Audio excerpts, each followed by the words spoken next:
15ನೇ ಹಣಕಾಸು ಯೋಜನೆ ಕುರಿತು ನಾವು ಸಾಮಾಜಿಕ ಪರಿಶೋಧನಾ ಗ್ರಾಮ ಸಭೆಯನ್ನ ನಮ್ಮ ಪಂಚಾಯತ್ ವತಿಯಿಂದ ಆಯೋಜಿಸಿದ್ದಾರೆ. ಹಾಗೆ ಇದು ಸರ್ಕಾರದ ಆದೇಶದಂತೆ ಪ್ರತಿ ವರ್ಷ ನಾವು ಈ ಒಂದು ಸಾಮಾಜಿಕ ಪರಿಶೋಧನಾ ಗ್ರಾಮ ಸಭೆನ ಮಾಡ್ಕೊಳ್ತಾ ಬಂದಿದ್ವಿ. ಅದೇ ರೀತಿಯಾಗಿ ಈ ವರ್ಷ ನಾವು ಕಳೆದ ವರ್ಷ ಏನು ಖರ್ಚು ವೆಚ್ಚ ಆಗಿರೋದು, ಕಾಮಗಾರಿಗಳ ಅನುಷ್ಠಾನ ಆಗಿ ಖರ್ಚು ವೆಚ್ಚ ಆಗಿರೋದನ್ನ ಈ ಒಂದು ಗ್ರಾಮ ಸಭೆಯಲ್ಲಿ ಹಮ್ಮಿಕೊಂಡು, ಈ ಒಂದು ಗ್ರಾಮ ಸಭೆಯಲ್ಲಿ ಯಾಕೆ ಎಲ್ಲದನ್ನು ಮುಕ್ತವಾಗಿ ಚರ್ಚೆ ಮಾಡಬೇಕು ಅಂತಂದ್ರೆ, ಸರ್ಕಾರದಿಂದ ಏನೇ ಒಂದು ಅನುದಾನ ಬಂತು ಅಂತಂದ್ರೆ ಆ ಅನುದಾನ ಏನೆಲ್ಲ ಕಾಮಗಾರಿಗಳಿಗೆ ಅನುಷ್ಠಾನ ಆಗಿದೆ, ಯಾವ್ಯಾವ ಗ್ರಾಮಗಳಲ್ಲಿ ಏನೆಲ್ಲ ಕಾಮಗಾರಿಗಳ ಕೈಗೆತ್ಕೊಂಡು ಗ್ರಾಮಗಳ ಅಭಿವೃದ್ಧಿ ಆಗ್ಲಿಕ್ಕೋಸ್ಕರ ಈ ಒಂದು ಮಹಾತ್ಮ ಗಾಂಧಿ ರಾಷ್ಟ್ರೀಯ ಗ್ರಾಮೀಣ ಉದ್ಯೋಗ ಖಾತ್ರಿ ಯೋಜನೆ ಬಂದಿರೋಂಥದ್ದು.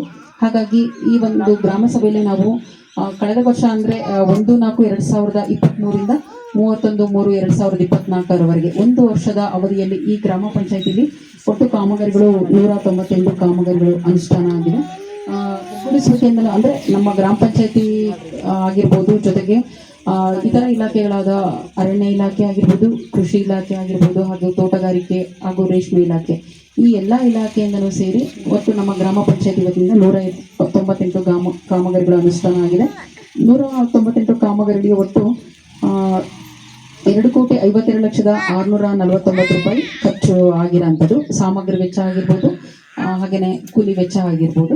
ಇದಿಷ್ಟು ಆಗಿರೋಂಥ ಕಾಮಗಾರಿಗಳ ಕುರಿತು ನಮ್ಮ ಟೀಮ್ನವರು, ಆಮೇಲೆ ಎಲ್ಲೆಲ್ಲಿ ನಿಮ್ಮ ಗ್ರಾಮ ಪಂಚಾಯತಿ ವ್ಯಾಪ್ತಿಯಲ್ಲಿ 3 ಹಳ್ಳಿ ಬರುತ್ತೆ, ಯಾವುದು ತಾಳಿಕಟ್ಟೆ ಆಗಿರ್ಬೋದು, ತಾಳಿಕಟ್ಟೆ ಕಾವಲು, ದೇವರಸಳ್ಳಿ ಹಾಗೂ ದೇವರಸಳ್ಳಿ ಹಟ್ಟಿಲಿ, ಈ 4 ಗ್ರಾಮಗಳಿಂದ ಒಟ್ಟು ಕಾಮಗಾರಿ 198 ಆಗಿದ್ದಾರೆ. ಆ ಕಾಮಗಾರಿಗಳ ಕುರಿತು ಮತ್ತೆ ಆ ಕಾಮಗಾರಿಗೆ ಎಷ್ಟು ಕೂಲಿ ವೆಚ್ಚ ಆಗಿದೆ, ಹಾಗೆ ಸಾಮಗ್ರಿ ವೆಚ್ಚ ಎಷ್ಟಾಗಿದೆ ಅಂತೇಳಿ ತಮ್ಮೆಲ್ಲರೂ ಗಮನಕ್ಕೂ ತರ್ತಾರೆ. ತಂದಾಗ ನೀವು ಏನಾದ್ರು ಕಾಮಗಾರಿಗಳು ಅದು ಆಗಿಲ್ಲ ಅಂತಂದ್ರೆ, ಯಾಕಂದ್ರೆ ಸ್ಥಳೀಯ ವಾಸ ಮಾಡ್ತಿರೋರು ನೀವೆಲ್ಲ ಆಗಿರೋದ್ರಿಂದ ನಾವು ಎಲ್ಲಿಂದಲೋ ಬಂದು ಈ ಕಾಮಗಾರಿ ಆಗಿದೆ ಅಂತೇಳಿ ನಮ್ಮ ತಾಂತ್ರಿಕ ಸಹಾಯಕರು ಬಂದು ತೋರಿಸಿರ್ತಾರೆ. ಬಟ್ ನೀವು ಸಹ ಒಂದು ಜವಾಬ್ದಾರಿ ಆಗಿರುತ್ತೆ, ಎಲ್ಲೆಲ್ಲಿ ಕಾಮಗಾರಿ ಆಗಿದಾವೆ ಅಂತ ನೋಡಿ. ಈಗ ಓದಿದಾಗ ನಿಮ್ಗೆ ಅನಲೈಸ್ ಆಗ್ಬಹುದು ಎಲ್ಲೆಲ್ಲಿ ಆಗಿದೆ ಅಂತ ಹೇಳಿ. ಅಕಸ್ಮಾತ್ ಆಗಿಲ್ಲ ಅಂತಂದ್ರೆ ಈ ಮುಕ್ತವಾಗಿ ಚರ್ಚೆ ಮಾಡಕ್ಕೆ ಈ ಒಂದು ಗ್ರಾಮ ಸಭೆಯಲ್ಲಿ ಅವಕಾಶ ಇರುತ್ತೆ ಅಂತ ಈ ಸಂದರ್ಭದಲ್ಲಿ ಹೇಳ್ತಾ ಇರೋಂಥದ್ದು. ಹಾಗೇನೆ ತಮ್ಗೆಲ್ರಿಗೂ ಗೊತ್ತಿರೋ ಹಾಗೆ ಈ ಒಂದು ಮಹಾತ್ಮ ಗಾಂಧಿ ರಾಷ್ಟ್ರೀಯ ಗ್ರಾಮೀಣ ಉದ್ಯೋಗ ಖಾತ್ರಿ ಯೋಜನೆ ಬಂದಿರೋದು 2005-6 ಸಾಲಲ್ಲಿ. ಆ ಸಂದರ್ಭದಲ್ಲಿ ಸಾಕಷ್ಟು ಬರಗಾಲ ಇರೋದ್ರಿಂದ ಗ್ರಾಮೀಣ ಪ್ರದೇಶದಲ್ಲಿ ವಾಸ ಮಾಡೋಂಥ ಜನಗಳೆಲ್ಲ ನಗರ ಪ್ರದೇಶಗಳಿಗೆ ಅಂದ್ರೆ ವಲಸೆ ಹೋಗ್ತಾ ಇದ್ರು.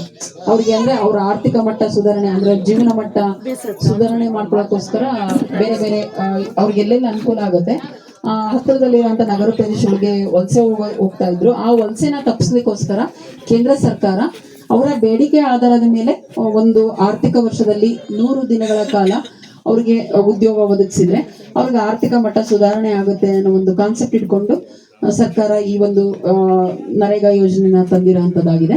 ಹಾಗೇನೆ ಈ ಒಂದು ಯೋಜನೆಯಲ್ಲಿ ಅವರ ವೈಯಕ್ತಿಕ ಅಂದ್ರೆ ವರ್ಷದಲ್ಲಿ 365 ದಿನಗಳಲ್ಲಿ ಅವರ ವೈಯಕ್ತಿಕ ಕೆಲಸಗಳು ಹೊರತುಪಡಿಸಿ, ಅಂದ್ರೆ ಅವರ ಜಮೀನುಗಳಲ್ಲಿ ಅಲ್ಲಿ ಅಥವಾ ಇತರ ಜಮೀನುಗಳಲ್ಲಿ ಕೆಲಸಕ್ಕೆ ಹೋಗ್ತಾ ಇರ್ತಾರೆ.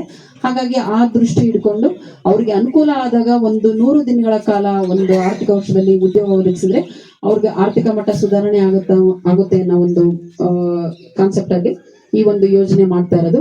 ಈಗ ಎಷ್ಟು ಸುಮಾರು ಈಗ 25 ವರ್ಷದ 14 ವರ್ಷ ಆಗ್ತಾ 24 ವರ್ಷ ಆಗ್ತಾ ಬಂತು ಈ ಒಂದು ಯೋಜನೆ ಬಂದಿರೋಂಥದ್ದು.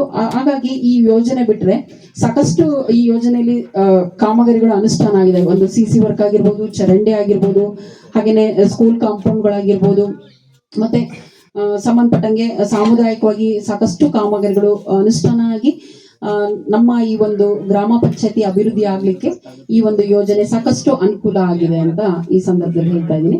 ಹಾಗೆ ಈ ಒಂದು ನಮ್ಮ ನರೇಗಾ ಯೋಜನೆಯಲ್ಲಿ ನೀವೆಲ್ಲ ಕೆಲಸ ಮಾಡ್ಬೇಕು, ನಿಮ್ಗೆ ಕೆಲಸ ಮಾಡಕ್ ಆಸಕ್ತಿ ಇದ್ರೆ ಈ ಒಂದು ಯೋಜನೆಗೆ ಮುಖ್ಯವಾಗಿ ಬೇಕಾಗಿರೋದು ಉದ್ಯೋಗ ಕಾರ್ಡ್ ಅಂತೇಳಿ ಒಂದು ID ಕಾರ್ಡ್ ಇರುತ್ತೆ ಗ್ರಾಮ ಪಂಚಾಯತಿ ವತಿಯಿಂದ.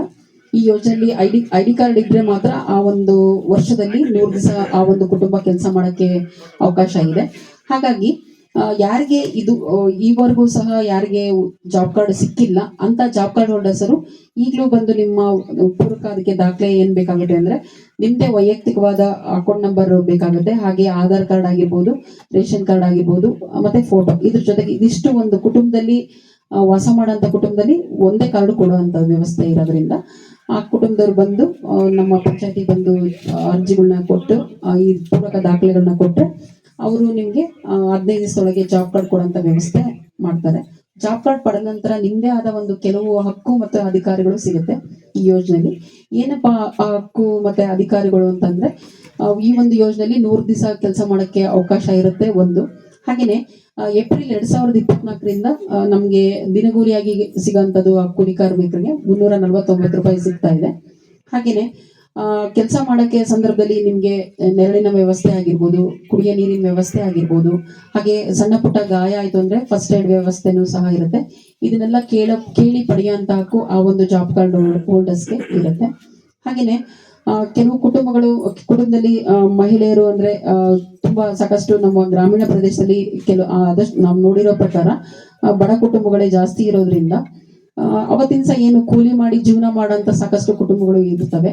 ಹಾಗೆ ಆ ಒಂದು ಕುಟುಂಬದ ಮಹಿಳೆಯರು ಏನಾದ್ರೂ ಒಂದು ಸಣ್ಣ ಮಗು ಇತ್ತು ಅಂತಂದ್ರೆ, ಅಂದ್ರೆ 3 ವರ್ಷದೊಳಗಿನ ಏನು ಮಗು ಇತ್ತು ಅಂದ್ರೆ ಆ ಮಗುನು ಸಹ ಕರ್ಕೊಂಡ್ಬಂದು ನೀವು ನಮ್ಮ ಪಂಚಾಯತಿ ವ್ಯಾಪ್ತಿಯಲ್ಲಿ ಎಲ್ಲಿ ಕೆಲಸ ನಡೀತಾ ಇದೆ ನರೇಗಾ ಯೋಜನೆಯಲ್ಲಿ ಅಲ್ಲೂ ಕೆಲಸ ಮಾಡ್ಬೋದು.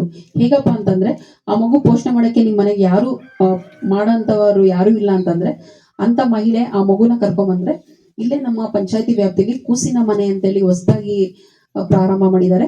ಆ ಕೂಸಿನ ಮನೆಯಲ್ಲಿ ಏನಿಲ್ಲ ಅಂದ್ರೆ ಯಾರು ತಾಯಂದ್ರು ಇರ್ತೀರಾ ಅಂತ ತಾಯಂದ್ರು ಕೆಲಸ ಮಾಡಕ್ಕೆ ಅಂದ್ರೆ ಮಾಡ್ಲೇಬೇಕು ಜೀವನ ಮಾಡಂತ ಕೆಲವು ಮಹಿಳೆಯರು ಕುಟುಂಬದವ್ರು ಇರ್ತೀರಾ ಅಂತ ಮಹಿಳೆಯರು ಬಂದು ಆ ಮಗು ಕರ್ಕೊಂಡ್ಬಂದ್ರೆ ನಿಮ್ಮ ಮನೇಲಿ ನೀವೆಷ್ಟು ಯಾವ ರೀತಿ ಮಗುನ ಪೋಷಣೆ ಮಾಡ್ತೀರಾ ಅದೇ ರೀತಿಯಾಗಿ ಇಲ್ಲೂ ಸಹ ನಮ್ಮ ಕೂಸಿನ ಮನೆಯಲ್ಲಿ ಅದೇ ರೀತಿ ನೋಡ್ಕೊಳಕ್ಕೆ ಒಬ್ಬ ಮಹಿಳೆಯನ್ನ ನೇಮಿಸಿದ್ದಾರೆ.